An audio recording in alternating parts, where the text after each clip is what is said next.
오늘의 주요 뉴스입니다. 정부 출연 연구기관 국정감사에서도 내년도 R&D 예산 삭감을 둘러싼 여야의 공방이 이어졌습니다. 정부는 예산 삭감이 인력 감축으로 이어지지 않는다고 밝혔지만 야당은 무모한 예산 감축이 연구 의욕 저하는 물론 안전사고 위험까지 초래할 수 있다고 비판했습니다.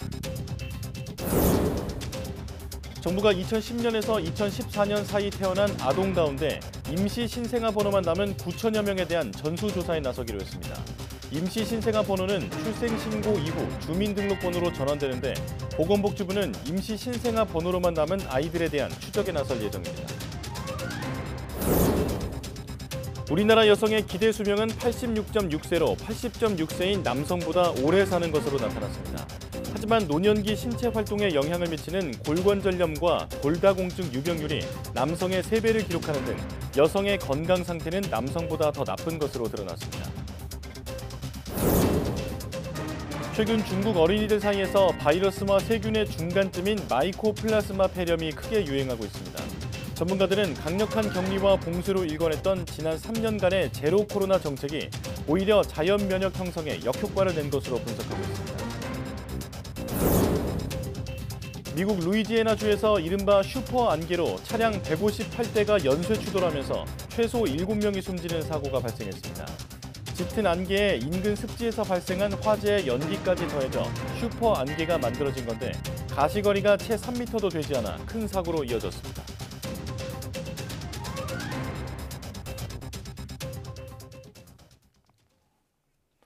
여러분 안녕하십니까? 10월 25일 사이언스 투데이입니다. 소바이러스성 질병인 럼피스킨병이 국내에 첫 발생한 지 엿새째 밤사이 2건이 추가로 발생했습니다.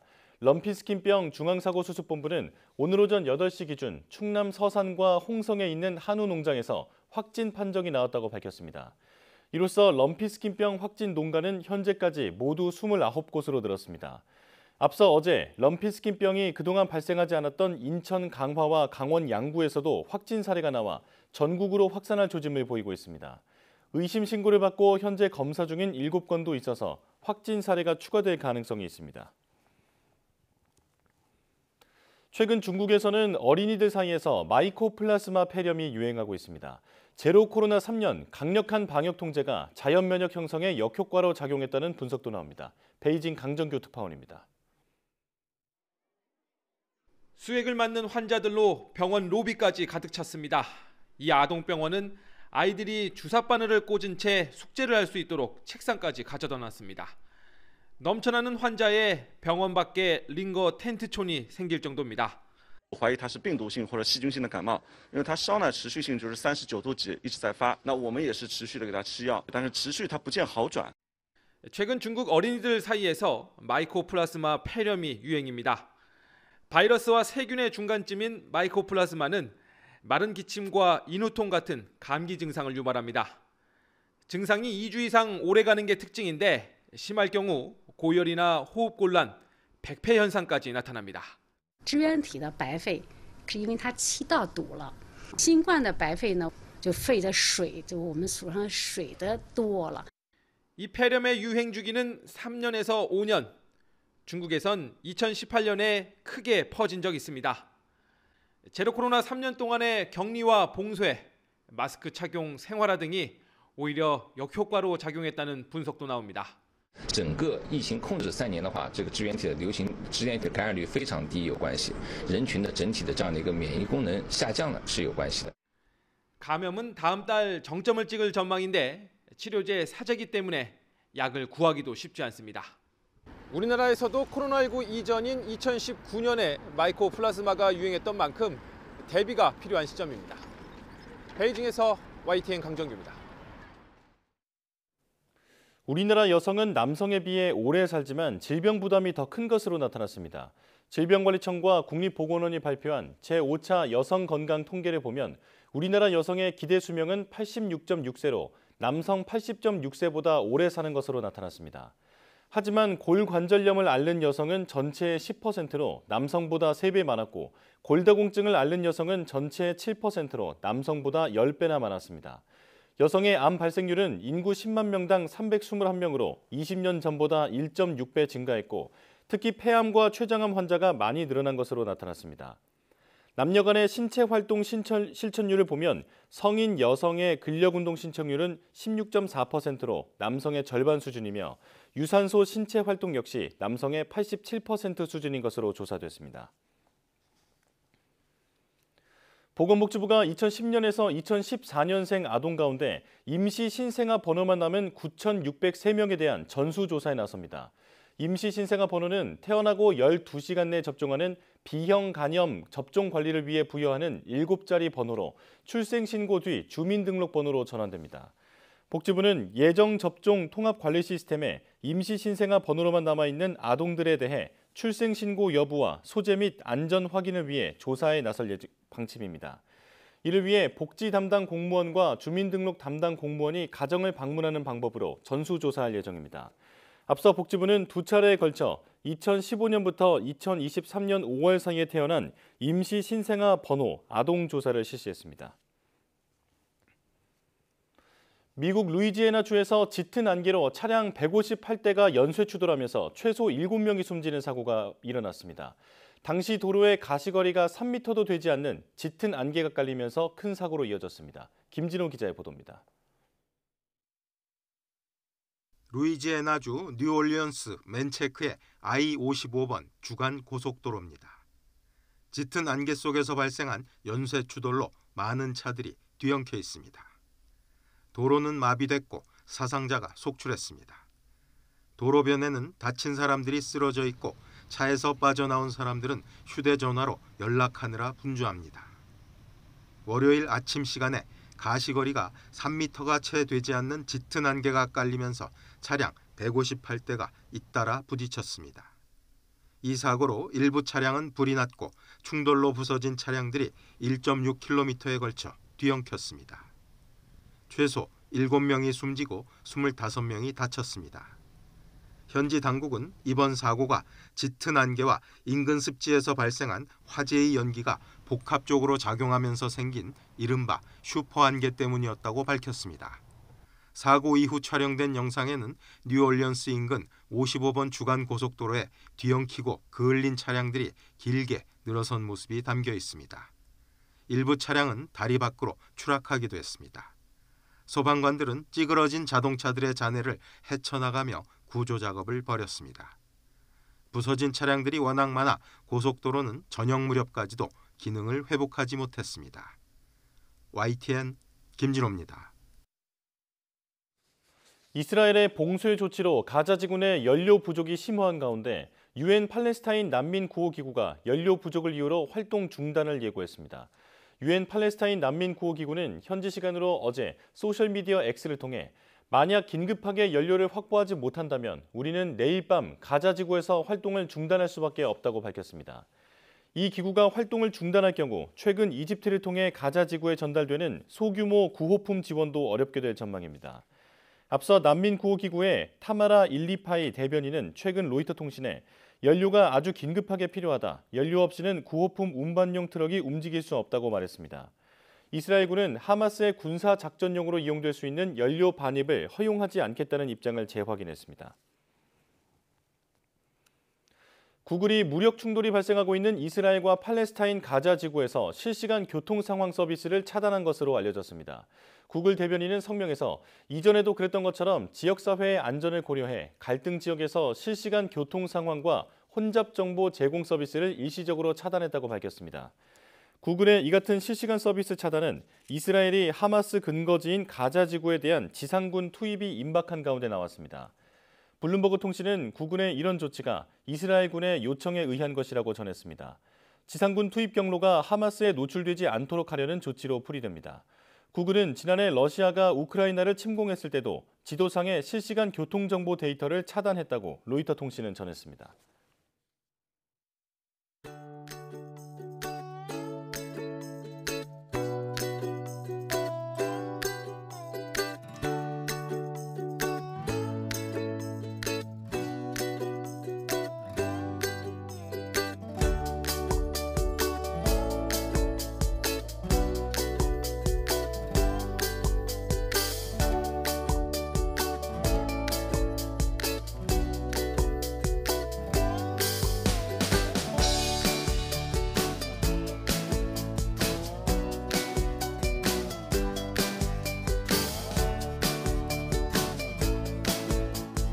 Il m'a dit qu'il avait une surprise pour moi et qu'il devait m'amener dans les plaines. Donc on est allé dans les plaines et de là un monsieur nous attendait avec un drone.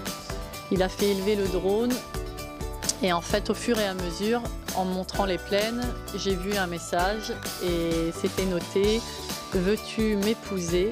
en grand. Et de là, mon futur mari maintenant s'est mis à genoux et m'a demandé en mariage. Et bien entendu, j'ai dit oui.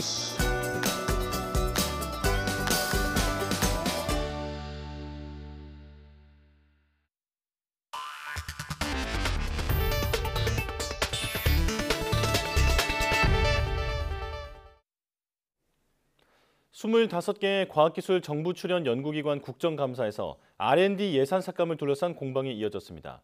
정부는 예산 삭감이 인력 감축으로 이어지지 않을 것이라고 밝혔지만 야당은 구체적인 대안도 없이 마구잡이로 예산부터 깎았다며 연구 인력의 의욕 감퇴는 물론 안전사고가 초래될 수도 있다고 비판했습니다. 최소라 기자입니다.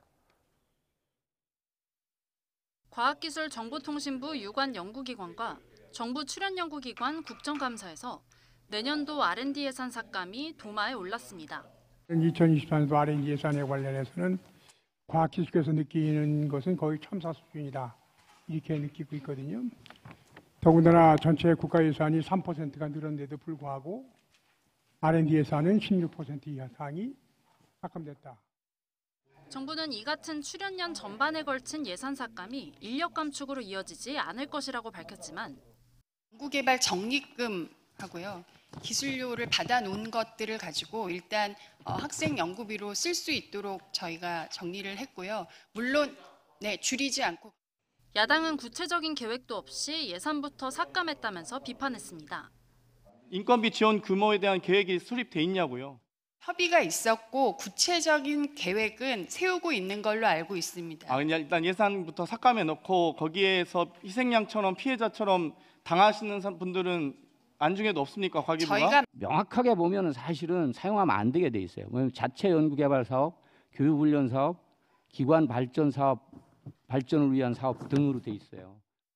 지하 1km에 지어진 과학실험실이나 방사능 실험시설 등에서 예산이 줄어들면 안전 문제로 이어질 수밖에 없다는 지적도 나왔습니다. 돈을 더 주지는 못할 망정 이렇게 잘못 삭감해가지고 심지어 이렇게 어떤 범법과 위법에 방치되거나 아니면은 실제로 사고의 위험에 노출시켜서야 되겠냐 이거. 또 연구자가 외부 과제를 수주해 연구비와 인건비를 충당하는 연구과제 중심제도 PBS 등 R&D 비효율의 근본적 원인을 해결하지 않고 예산 축소만으로 R&D 비효율을 개선하려 한다는 지적도 나왔습니다. 조성경 차관은 선후 관계가 바뀐 것을 인정하면서도 PBS 제도의 문제와 출연연 역할 재정립 문제를 혁신하겠다고 말했습니다. YTN 사이언스 최소라입니다. 삼성전자 전직 임원이 반도체 공장 설계 도면을 빼돌려 중국의 복제 공장을 만들려 한 혐의로 기소된 사건과 관련해 경찰이 기술과 인력을 유출한 정황을 새로 포착해 수사에 나섰습니다. 서울경찰청 안보수사과는 산업기술보호법 위반 등 혐의로 전 삼성전자 상무 최모 씨와 삼성전자 수석연구원, 반도체 관련 학과 교수 등 10여 명을 입건해 수사하고 있습니다. 최 씨 등은 지난 2021년부터 2년 동안 중국 청두에서 반도체를 생산하는 데 필요한 온도, 압력 등과 관련해 삼성전자의 공정 기술을 넘긴 혐의를 받습니다. 또 헤드헌팅 업체를 꾸려 반도체 공정 과정에서 필요한 현직 전문가를 중국 공장으로 섭외해 인력을 유출한 혐의도 받습니다. 삼성전자 반도체 분야 상무로 퇴직한 최 씨는 지난 2018년 8월부터 이듬해까지 중국의 국가 핵심 기술로 지정된 삼성전자 내부 자료를 빼낸 혐의로 재판을 받고 있습니다. 쌀쌀한 날에 먹는 싱싱한 굴맛은 그야말로 꿀맛입니다. 남해안에는 제철을 맞은 굴을 본격적으로 수확하기 시작했다고 하는데요. 임형준 기자가 다녀왔습니다. 크고 작은 섬이 옹기종기 있는 남해안. 형형색색 부표들 아래 굴이 주렁주렁 매달려 있습니다. 새벽 6시에 나와 작업하는 어민은 만선의 기쁨을 누립니다. 고수온으로 인해서 빈산소가 약간 발생해서 폐사가 있긴 한데 그래도 작년에 비해서는 전반적으로 다 이제 수확은 괜찮은 것 같습니다.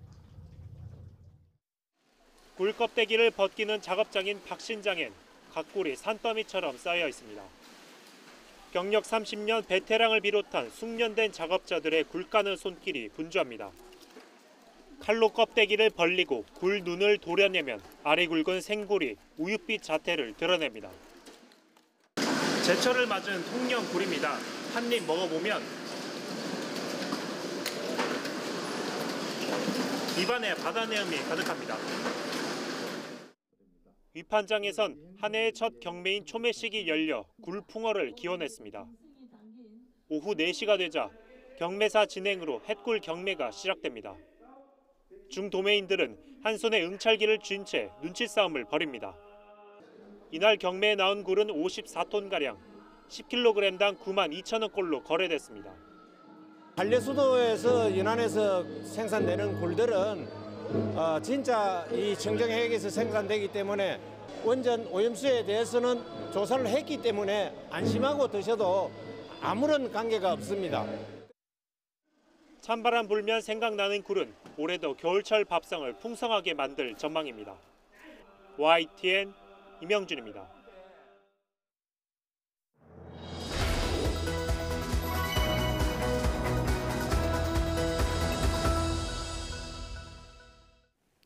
국가가 지원하는 우리나라 대표 출연 연구기관들과 함께 다양한 연구 분야에 관해 깊은 이야기를 나눠보는 코너, 국대들의 연구실 시간입니다. 오늘은 한국과학기술연구원 키스트를 방문해 보겠습니다. 사람을 닮은 휴머노이드 로봇은 이제 일상에서 가까이 만나볼 수 있죠. 최근에는 여기에 디지털 기술을 접목해 내가 원하는 모습으로 인공지능 로봇을 구현하는 연구가 활발히 이루어지고 있는데요. 어떤 기술인지 임화섭 단장 모시고 이야기 나눠보겠습니다. 어서 오십시오. 네, 나와주셔서 고맙습니다. 네. 자, 연구하고 계신 인공지능 로봇 기술이 그 사람을 닮은 휴머노이드 로봇과 또 디지털 휴먼을 결합한 형태라고 알고 있는데 메타 휴머노이드라고 부르더라고요. 네. 이게 어떤 기술인지 소개해 주시죠. 메타버스라는 단어는 이제 많이 들어보셨을 텐데요. 메타 휴머노이드는 기존 휴머노이드 로봇의 물리적인 제약을 초월해서 디지털 휴먼과 합쳐져서 실생활에서 활용할 수 있는 새로운 형태의 로봇 기술인데요. 네. 간단히 말씀드리면 확장현실 기술을 통해서 휴머노이드 로봇에 실제 사람처럼 보이는 디지털 휴먼을 모습을 입히는 것이죠. 그렇게 된다면 우리가 XR 글래스를 착용하고 로봇을 볼 때 로봇이 아니라 실제 사람처럼 보이기 때문에 사람들이 로봇과 조금 더 자연스럽게 상호작용을 하는 것이 가능합니다. 예. 그렇군요. 자, 휴머노이드 로봇 하면 사실 그 사람과 가장 닮은 형태인데 그걸 이렇게 뭐 구체적으로 완성도 높게 만든다기보다 디지털 휴머를 접목하신 이유가 있을 것 같아요. 네, 거기는 여러 가지 이유가 있는데요. 흔히 휴머노이드 로봇은 당연히 이제 사람을 닮은 구조를 가지고 있긴 하지만 사람의 외형과 표정을 완벽하게 모방하는 것은 굉장히 어렵습니다. 네. 그래서 일부러 로봇처럼 보이게 하는 경우가 많이 있는데요. 테슬라의 옵티머스 같은 경우에는 사람의 형태를 가지고 있긴 하지만 일부러 금속 재질을 그대로 보여주고 있고요. 예. 엔지니어드 아트사의 아메카는 사람의 표정을 정말 자연스럽게 따라하긴 하지만 일부러 얼굴색을 회색으로 칠했는데요. 이렇게 디자인을 하는 이유는 로봇의 형태나 얼굴이 실제 사람과 너무 비슷한 경우 오히려 혐오감이 드는 불쾌한 골짜기라는 현상을 피하기 위해서입니다. 또한 기술적으로 또 이렇게 사람과 같은 외형이나 표정을 그대로 만들기 어렵기 때문에 오히려 휴머노이드 로봇은 그대로 두고 디지털 휴머를 증강시킨다면 이러한 불쾌한 골짜기 현상을 피하면서도 실제 사람처럼 느끼고 상호작용을 할 수 있을 것으로 생각했습니다. 아, 그렇군요. 자, 한마디로 좀 현명한 방법을 찾으셨다 이런 생각이 드는데요. 자, 이런 메타 휴머노이드 로봇은 구체적으로 어떤 장점이 있을까요? 아무래도 메타 휴머노이드 로봇의 장점은 기존 휴머노이드 로봇의 외형과 구조를 그대로 사용하면서 그대로 사용하기 때문에 이를 변형하는 데 드는 시간이나 비용을 크게 줄일 수가 있습니다. 예.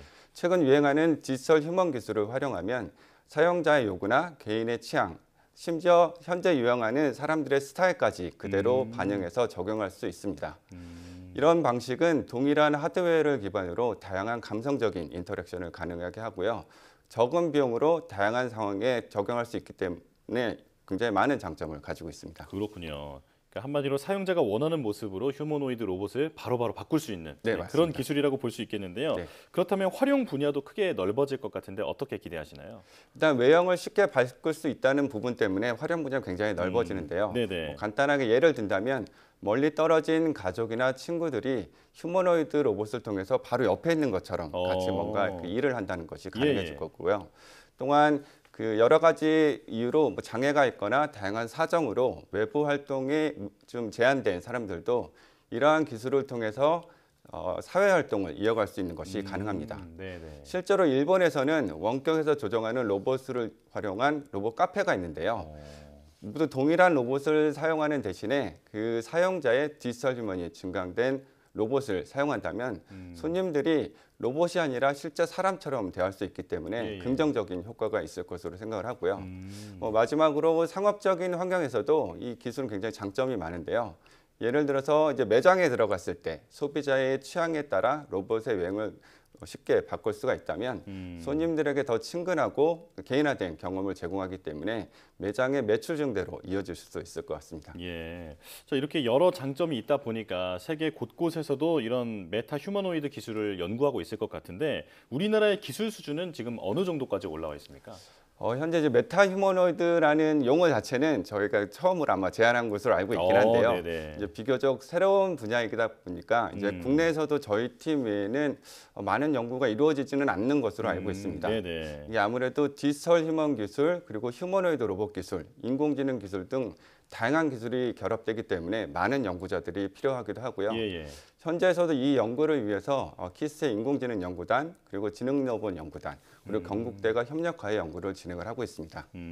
이제 해외 사례를 보면 그렇게 많지는 않은데요. 2020년도에 마이크로소프트사에서 주행 로봇의 디지털 휴먼을 증강시켰던 연구가 있었고요. 2007년에는 일본에서 이제 버추얼 휴머노이드라는 이름으로 이제 보행은 하지는 못했는데요. 휴머노이드 로봇의 디지털 휴먼을 증강했던 연구가 진행되긴 했었습니다. 그렇다면 지금 우리나라가 좀 상당히 앞서 있는 수준이다 뭐 이렇게 이해를 하면 되겠죠. 네. 네. 자, 그렇다면 이제 전 세계적으로 이런 메타 휴머노이드 로봇의 시장성은 어떻게 보고 있습니까? 말씀드린 대로 이제 메타 휴머노이드 로봇 자체가 굉장히 생소하고 드물기 때문에 아직은 초기 단계에 있다고 볼 수 있고요. 아무래도 휴머노이드 로봇과 디지털 휴먼의 기술이 발전함에 따라서 같이 동반해서 성장할 가능성 매우 크다고 생각하고 있습니다. 현재도 대량 생산을 목표로 하는 휴머노이드 로봇 개발이 굉장히 활발하게 진행되고 있고요. 디지털 휴먼 기술은 이미 많이 성숙되었기 때문에 이러한 두 가지 기술이 융합이 된다면 교육이나 의료, 엔터테인먼트, 서비스 등 다양한 분야에서 새로운 비즈니스 모델을 창출할 수 있을 것으로 생각하고 있습니다. 네, 자, 잠재력은 무척 크지만 일단 상용화가 먼저 돼야 할 텐데요. 그 분야에서의 앞으로의 과제는 뭘까요? 말씀드린 대로 이제 연구 초기 단계이기 때문에 아직까지 많은 문제를 해결해야 되는데요. 특히 디지털 휴먼과 휴머노이드 로봇의 자연스러운 정합이 가장 큰 연구 주제입니다. 디지털 휴먼은 이미 실제 거의 사람과 같은 수준으로 이렇게 움직이고 있는데 반해서 휴머노이드 로봇은 한 30개 수준의 관절을 사용하기 때문에 보시면 다소 부자연스럽게 움직이는 걸 볼 수 있는데요. 이렇게 두 기술에서 접점을 찾는 것이 굉장히 중요합니다. 로봇에 무리가 가지 않으면서 로봇에 증강된 디지털 휴먼이 자연스럽게 움직이는 것을 보여주기 때문에 이런 문제를 해결해야 하는 게 있고요. 또한 그 디지털 휴먼이 로봇에 증강될 때 디지털 휴먼과 로봇의 신체 형태가 다르기 때문에 이러한 정합 오차를 해결해야 하는 것도 굉장히 중요한 이슈입니다. XR 글래스를 통해서 봤을 때 디지털 휴먼과 휴머노이드 로봇의 중첩 현상을 자연스럽게 제거하는 것이 필요하고요. 이로 인해서 발생할 수 있는 안전 문제도 함께 고려를 해야 됩니다. 말씀드린 것처럼 아직까지 굉장히 많은 문제를 해결해야 되기 때문에 추가적인 연구 개발이 필요할 것으로 생각합니다. 자, 이제 시간 관계상 여기까지 말씀을 드려야 될 것 같은데요. 오늘은 사람을 담은 로봇의 확장 현실 기술을 더한 메타 휴머노이드라는 기술을 들어봤는데 로봇과 사람이 일상을 함께하는 시대를 앞당기는 데 꼭 필요한 기술이라는 생각이 듭니다. 자, 키스트 임화섭 인공지능 연구단장과 함께했습니다. 고맙습니다.